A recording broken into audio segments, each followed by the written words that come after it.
Thank you, Senator Johnson. Good morning. My name is Candace Hayden, and I'm from Michigan.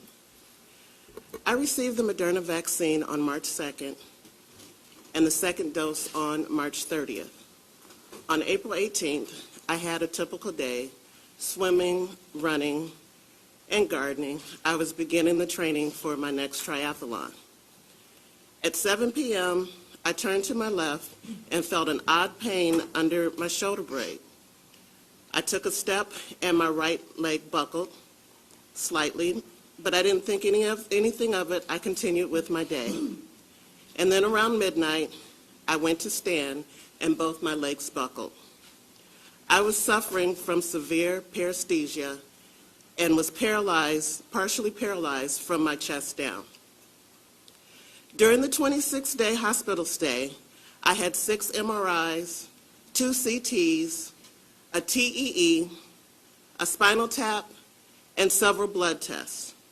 They ruled out MS, transverse myelitis, spinal cord stroke, and autoimmune disease. Medically, there was absolutely nothing wrong with my body.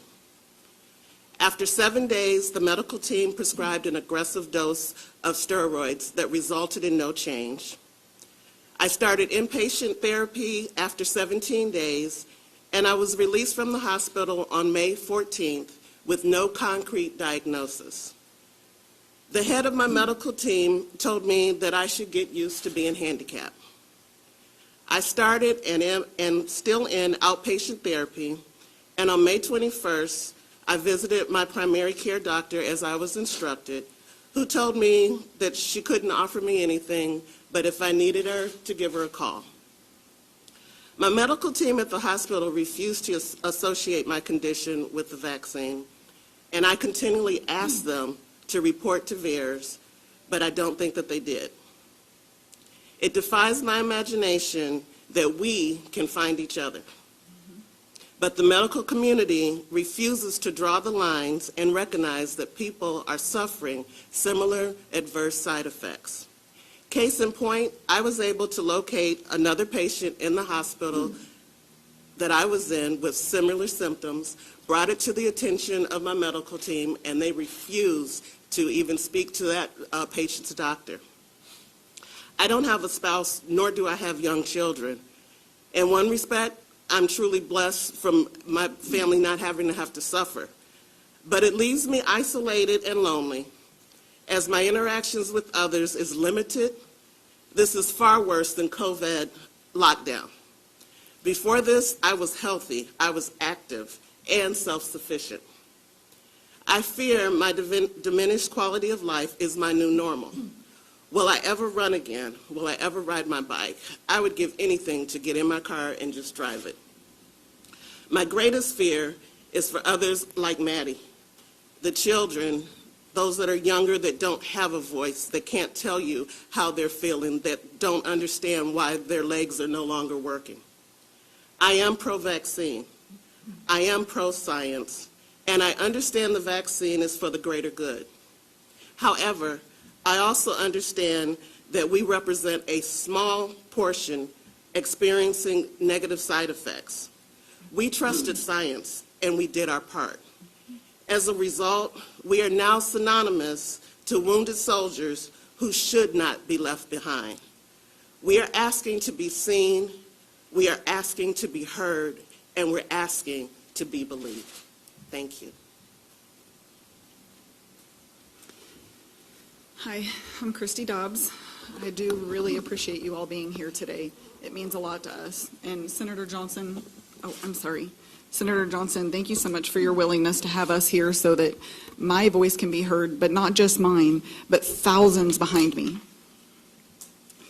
As I said, my name is Christy Dobbs. I'm from Missouri. I am a wife and a mother of 4 children, and I have practiced as a dental hygienist for the last 17 years. And since being in such a career, I have always been pro-science and pro-vaccination. Before my vaccination, I was a healthy and active 39-year-old. I enjoyed activities outside, traveling and crafting with my family. I also cherished my work in a very busy pediatric dental office. I was not taking any medications prior to the vaccine, and I have never had a COVID infection, and I have been tested for proof. In January, my life changed drastically. Immediately after the injection, I felt an odd tingling type dripping sensation in my arm. I had immediate heart palpitations and a feeling as if I was going to pass out. I'm so sorry. And my blood pressure reading was so high that I don't know how I didn't have a stroke. I cannot quote what it was, but as a hygienist, I take blood pressure readings on my patients before I treat them, my adult patients. And it was so high that I was scared in that moment that something was happening to me. I did eventually stabilize. They monitored me for the 15 minutes and then an extra 30 minutes after. And I did stabilize, so they went on ahead and sent me home.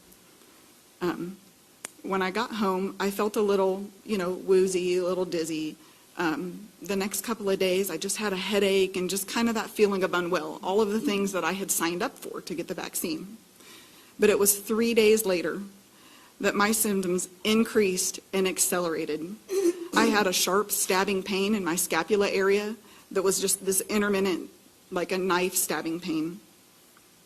I had tingling and numbness throughout my body. It ran down both my arms. I also still had the heart palpitations. I had these internal vibrations. And the only way I can explain the internal vibrations is it feels like you have this little electric shock running through your body, like you're stuck in a vibrating chair, like glued into it, and it never stops, which has made me leery if I'll ever be able to practice as a hygienist again.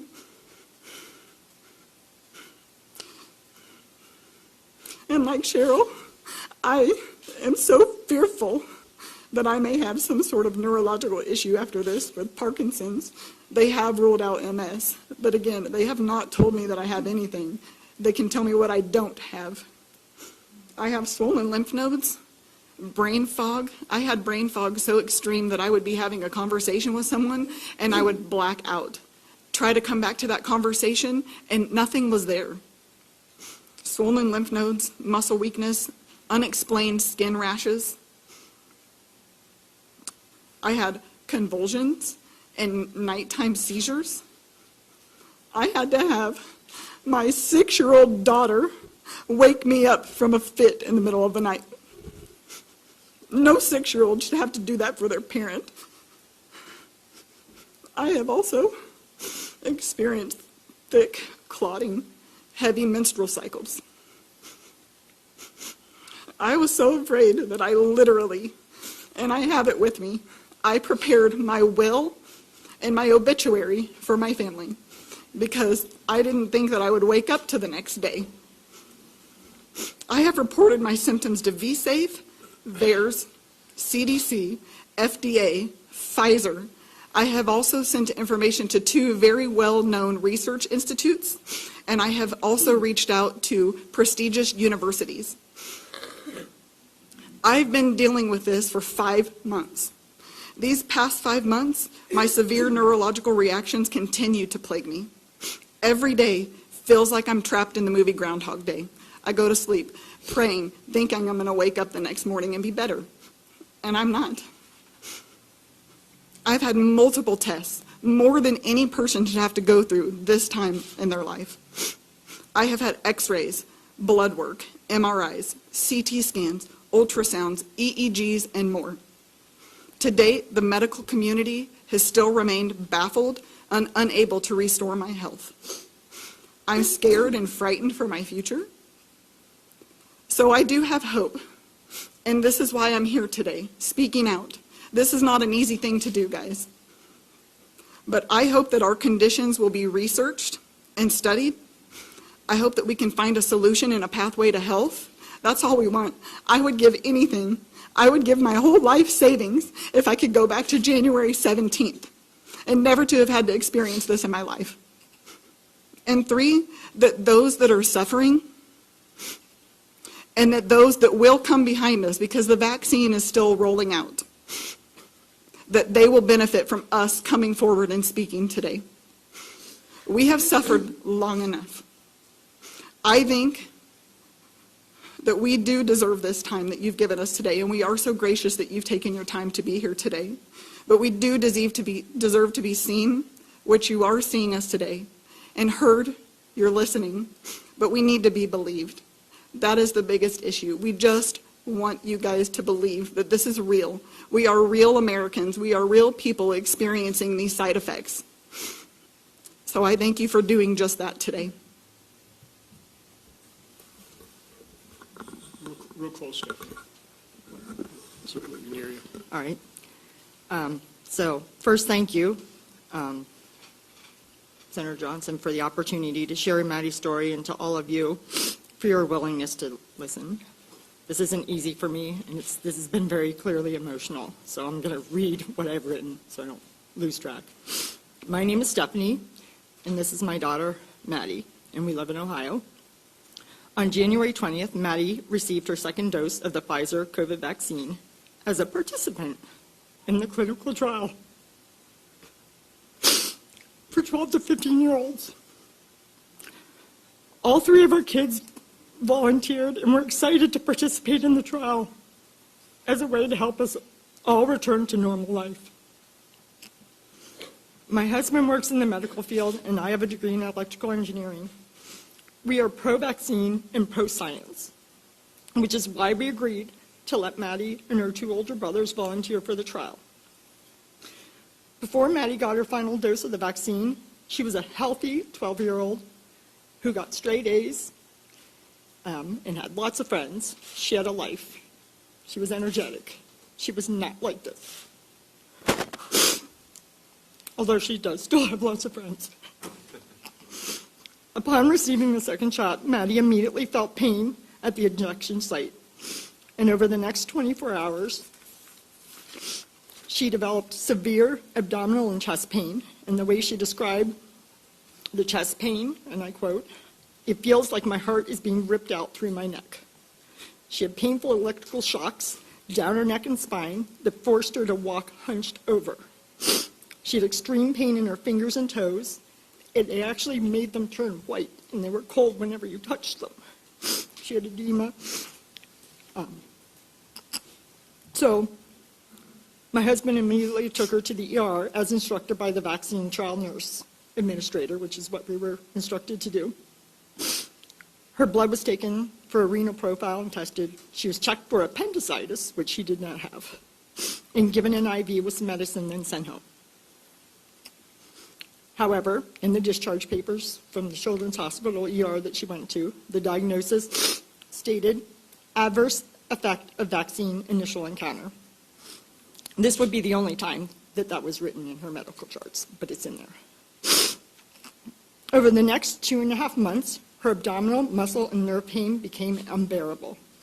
She had developed additional symptoms that included gastroparesis, nausea and vomiting, erratic blood pressure and heart rate, memory loss. She mixes up words, brain fog, headaches, dizziness, fainting.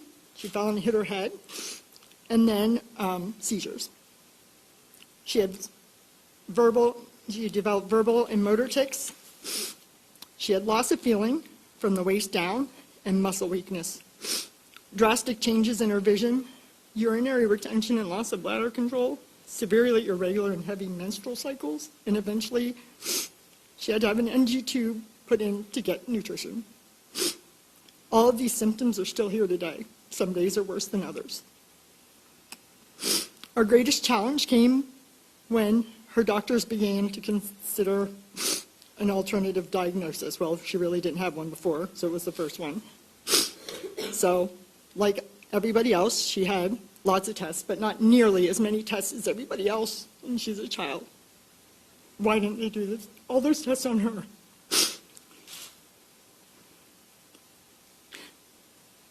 Sorry. So, because they couldn't figure it out, one physician labeled her as having functional neurologic disorder, saying it was due to anxiety.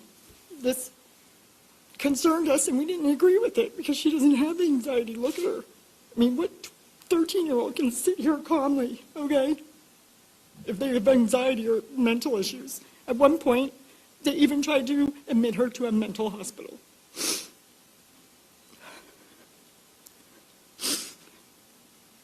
So we did seek additional medical opinions, some of which came from this group. In June, we connected her neurologist with another doctor that's doing research on adverse reactions like Maddie's.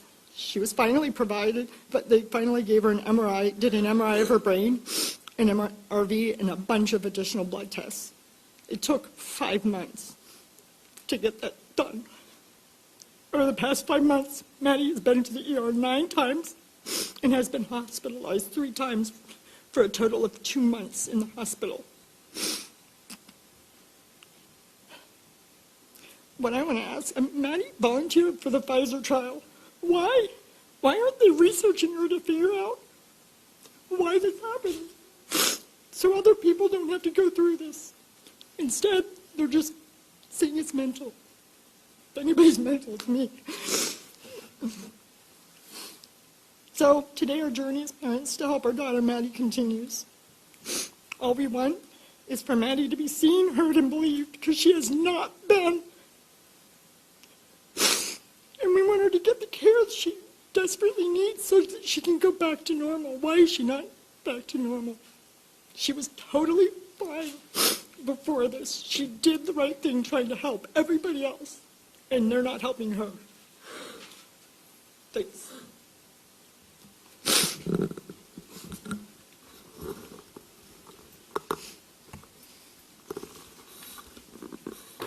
Take me a second to get set up. Nice and close. Closer. I just wanted to say thank you all for being here to hear these stories. And as you can see, now I have to see your faces. We are like family. We have suffered together for so long in a way that no one understands but us.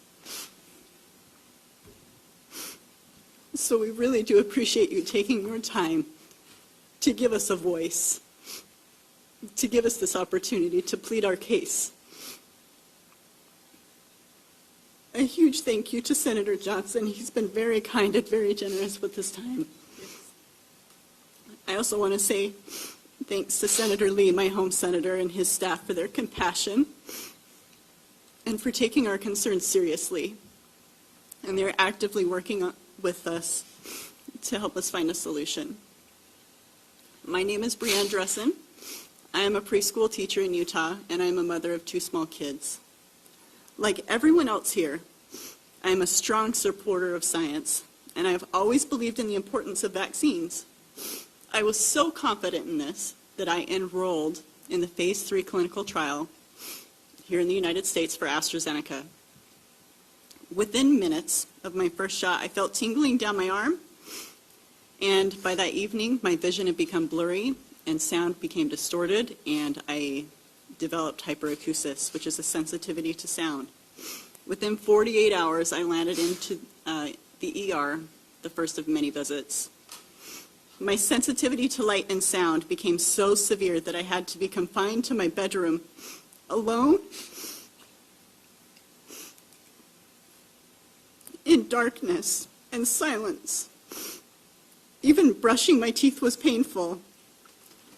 I then began experiencing erratic heart rate, body temperature, extreme nausea to the point that I lost over 20 pounds. Just before Thanksgiving, I lost control of my legs and my bladder, along with my dignity. At the hospital, I was treated for a severe migraine, and when that didn't resolve anything, they told me it was anxiety. Next came the vibrations, and they were internal vibrations in my brain and all through my body. I couldn't think, I couldn't eat, I could barely breathe. This persisted 24/7 for months. I was trapped in isolation and in silence, completely overwhelmed by the sensations attacking my body. My children went days without seeing me. I missed out on months of their lives. I did not buy a single Christmas present for my kids. I thought I was dying, and after months, I wanted to die. After months of suffering alone, I found Dr. Hertz and her group. I was initially relieved to hear others like me. However, my relief turned to alarm as our numbers grew, and then it started impacting kids. All of our experiences were similar. Healthy people who became ill after receiving the vaccine, whose doctors insisted that these reactions were not really happening, that the CDC would have told them. They blamed MS. They blamed anxiety. They blamed migraines, anything but the vaccines. A new friend of mine had long haulers. Then she received the vaccine in hopes that her symptoms would improve. However, rather than bringing relief, the vaccine took what little progress she had made, leaving her severely debilitated. We talked often, many days just trying to hold on. Then I hadn't heard from her for a few days, and I get a phone call from her husband, and she had become a victim of suicide.